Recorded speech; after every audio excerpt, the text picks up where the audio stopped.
This is VOA News. I'm Gene Randall. U.S. Secretary of State Mike Pompeo says the United States is prepared to intervene militarily in Venezuela. He appeared on the Fox Business Network program Mornings with Maria. Military action is possible. If that's what's required, that's what the United States will do. We're trying to do everything we can to avoid violence. We've asked all the parties involved not to engage in that kind of activity. We'd prefer a peaceful transition of government there, where Maduro leaves and a new election is held. But the president has made clear, in the event that there comes a moment, and we'll all have to make decisions about when that moment is, and the president will ultimately have to make that decision, he's prepared to do that if that's what's required.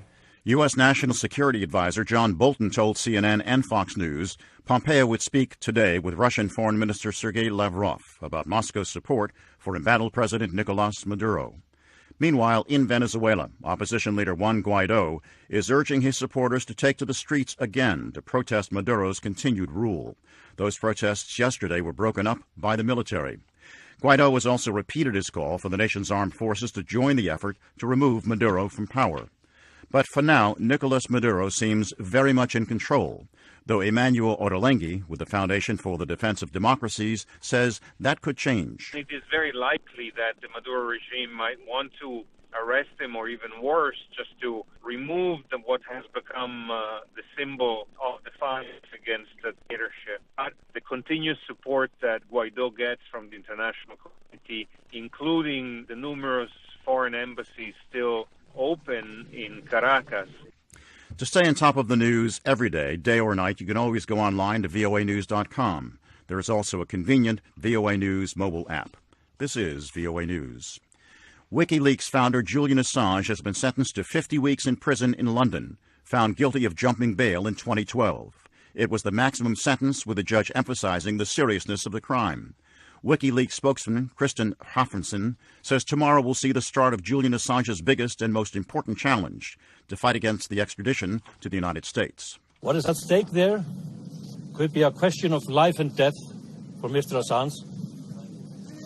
It is also a question of life and death for a major journalistic principle. Here in Washington, despite presidential pressure, the Federal Reserve is expected to leave interest rates alone when it meets 2 hours from now. President Trump wants those rates cut. AP correspondent Matt Small has a report.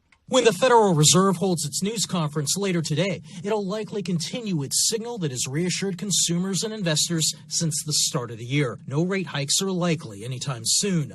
The Fed's low-rate policy is keeping borrowing costs down, helping boost stock prices and supporting an economy that's growing steadily. Yet President Trump insists the economy can do better, tweeting just yesterday it has the potential to go up like a rocket if the Fed would only slash rates and resume the emergency bond buying programs it unveiled after the Great Recession. Matt Small, Washington. A U.S. watchdog group reports Afghanistan may not be ready for the day after peace, given the slow political progress being made with the Taliban. AP correspondent Charles de Ledesma has the story.